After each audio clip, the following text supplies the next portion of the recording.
We then have Ultra Ego Vegeta. This is something Vegeta truly needed to rival Goku in long-term storytelling of Dragon Ball Super's manga. Ladies and gentlemen, Transformations is the name of the game in the Dragon Ball community. And one of chat actually recommended this. If you want to recommend video ideas, you should be in the stream. Today is the day that I have to make a GOAT case for every single Dragon Ball transformation. It's all peak. Let's start off with Great Ape. Okay, it's easy. It's easy to make a GOAT argument for the Great Ape transformation. The Great Ape is the OG. It gets the most shit done in terms of history and lore. Other transformations, stronger transformations, and later transformations do different shit. Bigger bad enemies and things like that. But in terms of literally why and how Saiyans are identified, it's because of the Great Ape form. They're feared because of the Great Ape form. Hell, the Great Ape form has hell emotion in the Saiyan saga itself, where Vegeta just vastly overpowers Goku out of fucking nowhere just because, hey nigga, you cut your tail. And then Gohan does the same thing, kinda, falling on Vegeta because, hey nigga, my tail grew back. Overall, it even has a somewhat weakness if you grab the tail, cut the tail, things like that. So it's even like unique in that regard as well. Unlike a lot of transformations that go down the line, it's essentially a different hair color and speed, strength, and all that other stuff. Great Ape is a unique transformation with flaws and obvious benefits.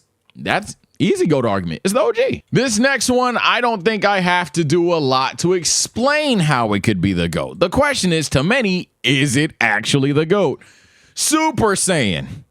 I mean, where do I start? It's Super Saiyan. It's debuted in one of the most iconic anime fights of all time with an iconic anime scene as well. It even has a level to it that can alter one's personality if they are not in complete control of the form, and I love it. The idea that Goku, the most nurturing, soft-ass human Saiyan whatever on the planet, almost crashes out against his goddamn kid is ridiculous. And he's literally fighting to control his own anger. You have to think if he had like accidentally went to grade 2, he would have just lost it. I love the fact that it was awakened through rage. It's Super Saiyan. I don't need to talk about too many things about it. I mean, just look at the form. It's a beautiful looking form. Now, obviously, a lot of forms try to mimic the mystique from it, but man, nothing like your first, huh? Nothing like your first, man. Nothing like your first. Speaking of mimicking the first, ladies and gentlemen, we are at Super Saiyan 2. And Super Saiyan 2 has a very simple GOAT argument as well. You could argue that it was the best used transformation scene in the series. You could argue that it had the most buildup in the series. Absolutely so. After people transform into Super Saiyan, their next step is achieving the level beyond Super Saiyan. That necessary training, that necessary desire isn't even out of, I need power. Oh no, we're gonna fucking die if one of you don't figure this out. And for all the people, it wasn't Goku, it wasn't Vegeta, it wasn't Trunks, it was fucking Gohan in an all-time scene. And you could easily argue that Gohan alone makes this power fantastic. Vegeta uses this form heavily. Goku's fight, if it's Super Saiyan 2, also is in some of the most iconic fights in the series consistently. Majin, Vegeta, and Goku. Gohan versus Cell. Shit, really 90% of Vegeta fights until he gets God Key. It's a damn good form, dog. Fantastic transformation scene. I think this character alone, a transformation was damn good if people's favorite version of a character is specifically Super Saiyan 2 Gohan. So I think that's more than enough of a GOAT argument case there. Super Saiyan, what the hell is that? Super Saiyan 3. This isn't actually even that hard. You could argue it just looks the coolest. Of all the transformations, it's honestly very much in the conversation for looking the most different, most unique. It's a crash out form. Whether you like who has it or not, Super Saiyan 3 is an all or nothing ass transformation that some people can get behind. On top of that, the move pool for Super Saiyan 3, Dragon Fist? Super Ghost Kamikaze Attack? Galactic Donuts? It has a bag. Super Saiyan 3 has a very deep bag. It looks fucking cool, but most importantly, and most iconically, it has the screen in the goddamn fan art. I mean, look! No other transformation gets this much fan art. And also, and chat brought up a good point, it's arguably the movie GOAT transformation. Now, This next one, ladies and gentlemen. GT fans, stand up. We are at Super Saiyan 4. And I think, honestly, no troll, there is an easy way to say it's the GOAT transformation. GOAT concept. GOAT design. It's really not that hard. You can make that argument. You can easily make the argument that Super Saiyan 4 has the best design and concept of all Super Saiyan transformation. It doesn't necessarily change too much. The only thing damning about it is that for some reason Elder Kai just knows about it apparently. But outside of that, literally, it's literally the fan idea of a golden Super Saiyan Azaru being controlled, and it's so fucking cool. And it even plays back to like how Saiyan heritage is, where you have the fur, you have the tail back, you have the I'm gonna fucking kill you bloodlusted ass eyes. By design and concept alone, you could argue Super Saiyan 4 is the GOAT, let alone how cool Goku specifically is with it. Now I think it's super time. Where's Super Saiyan 5? You know what? Fuck it. A special entry you guys may have not thought I would do. Super Saiyan 5. Why is Super Saiyan 5 the GOAT? Well, Super Saiyan 5, one hit quitter TKO, just has the most motion in fan history. When we're talking about fan-made transformations, just beyond the most.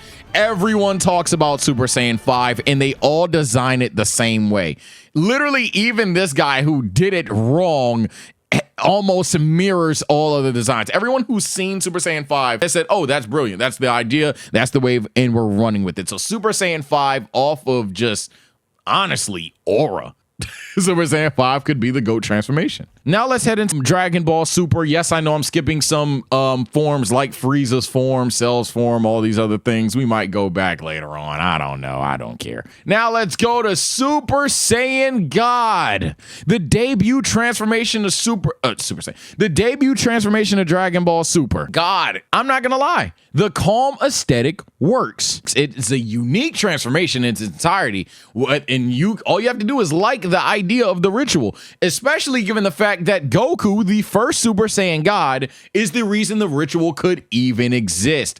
Again, a beautiful transformation that goes alongside a beautiful fight, and it's made a consistent return in the manga. This really doesn't get that much deeper than that. You either love all of these things or you despise these things, but a lot of people love it, and that's why you would argue it's the GOAT. Super Saiyan Blue is next, and Super Saiyan Blue being the GOAT. You could argue it's this generation's Super Saiyan. Super Saiyan Blue, one thing Blue gets is screen time. Blue is going to be put on the screen. It has its own OST to it. I understand other transformations did as well, but Blue has that godly ass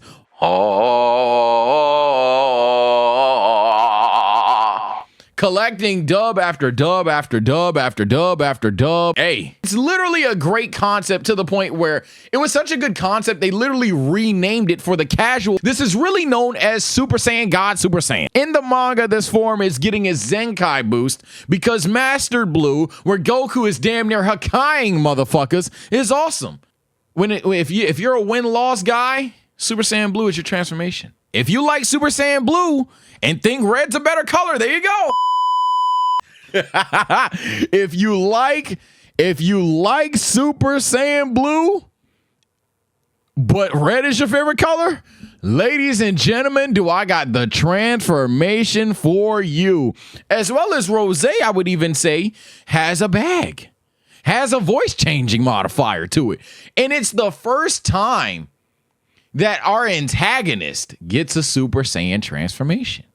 You feel me? Because like Majin Vegeta, it was already like, we already knew that was a thing, but like this was revealed. We've already seen Vegeta turn Super Saiyan and then he turned into an antagonist. This is the first time. Oh shit. Oh shit. You feel me? Well, actually, Cell, man, fuck Cell. We ain't even talked about his forms. I don't know if we're going to talk about his forms. Aura personified, bag personified, first time for everything. And again, if you like Blue, you gotta like Rose.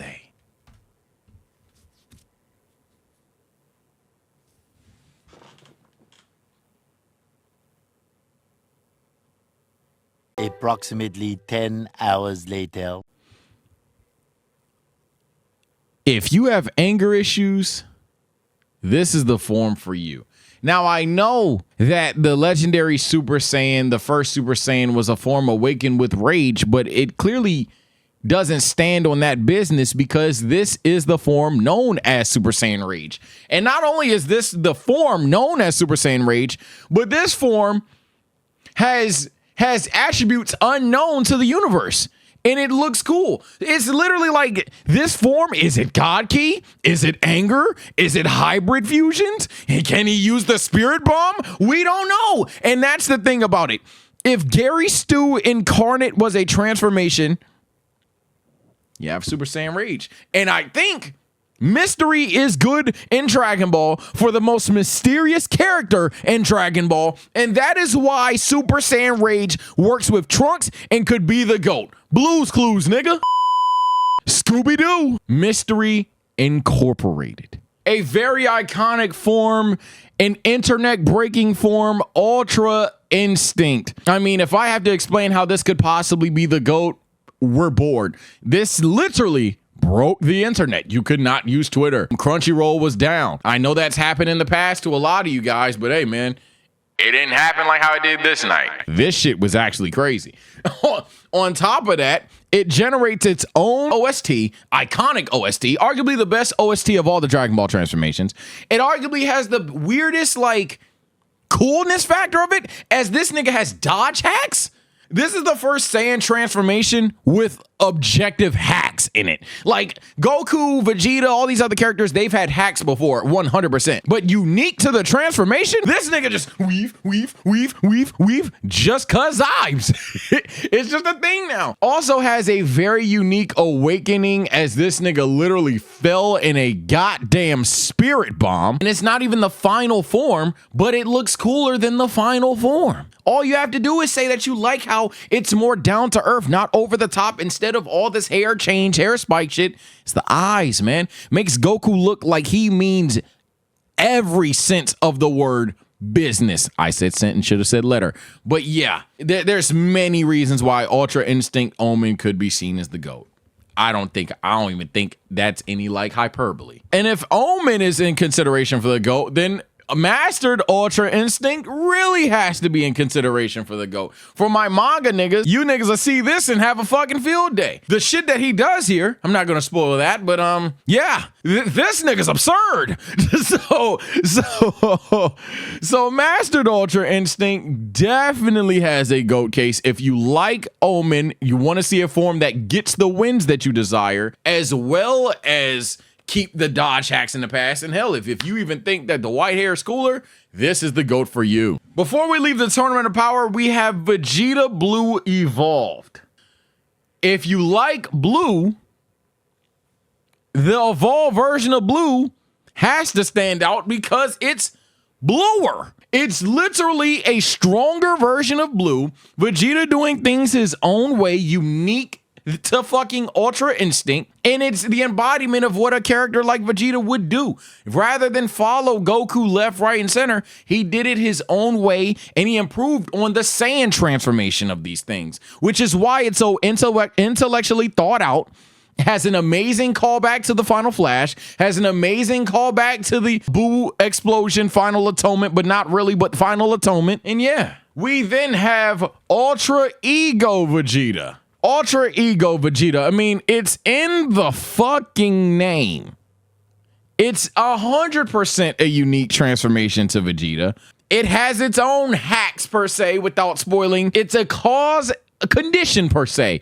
I won't even call it hacks. It has its own conditions on how Vegeta himself gets stronger in this transformation. I'll bring up this picture as a massive hint as to what that condition might be. But this is something Vegeta truly needed to rival Goku in long-term storytelling of Dragon Ball Super's manga, especially given who his mentor is, yada, yada, yada.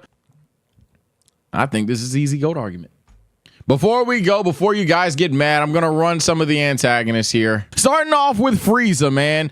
I mean, this pose, this demeanor, this character is almost as iconic as Super Saiyan itself. However, it's unique to one character. And that matters a ton. When you see this specific nigga on the screen, oh shit, he is never a boring character. It's literally like a don't judge a book by its cover as transformation. He's the most sadistic bastard in the goddamn series, in my opinion. This form definitely demonstrates it. He has like a calm, quiet demeanor to him, and then he raises a finger up and he killed you. So it is what it is. Also, you have to look at this now. Again, not showing all the forms of Frieza, but I feel it would be a little too dishonest to leave out Golden form. The Golden Frieza transformation. I mean, if you like Super Saiyan and you like a stronger version of Frieza, hell, if you even like a crash out version of Frieza, there you go. The way Frieza transforms into his golden form, not even in the movie, but in the Super series, may be one of the best scenes in the series. Better colors, mockery of them stupid Saiyan apes that he hates so much, but still the same bastard known as Lord Frieza. Gotta love it. If you can't stand Frieza, then ladies and gentlemen, I have something cooler for you. Cooler's mass shredder looking form for my Ninja Turtle fans. Buff motherfucker. Masked up. He's literally wearing a shiesty. I mean, this nigga looks like a thug. So if you're a street nigga, there you go. If you like mystery, if you like hiding into the shadows, if you're a bug type Pokemon, I love Pokemon. That's why First Form Cell could be the GOAT. You know, this form was an inspiration to Cell Max. Cell Max was one of the bigger main antagonistic characters in movie history. And this character really, like, in this form, let alone this character, showed how sometimes the brain is the strongest muscle. The most tenacious, conniving, survival kind of, when you see this motherfucker, you would think he would die. And he did not do it. He continued to survive whether he was beating your ass or running.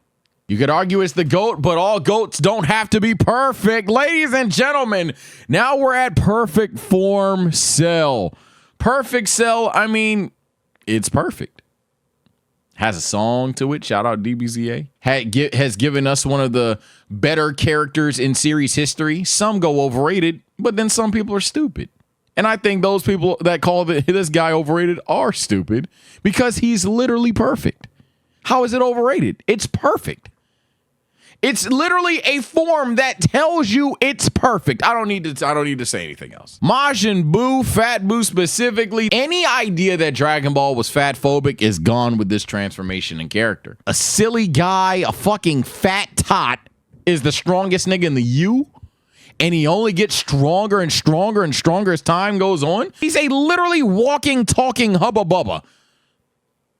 Come on, bro. Now, if you want a complete 180, he still looks like a Hubba Bubba man. Maybe he ate a gum fruit, but like the pink gum fruit. You have Super Buu. Super Buu, in terms of just like fear.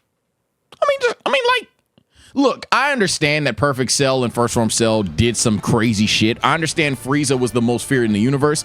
But if I didn't see a second of Dragon Ball and you told me which character was the scariest, that nigga.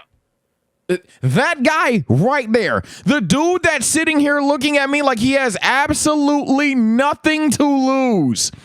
In fact, he went on to prove it when he literally killed all the humans for no reason. Out of boredom, damn near. Super Buu would then go on to do things like absorb Gohan, Gotenks, all these other things. So when we're talking about a character that is willing to even change for you, the most adaptable form in the series, that has to go to Super Buu.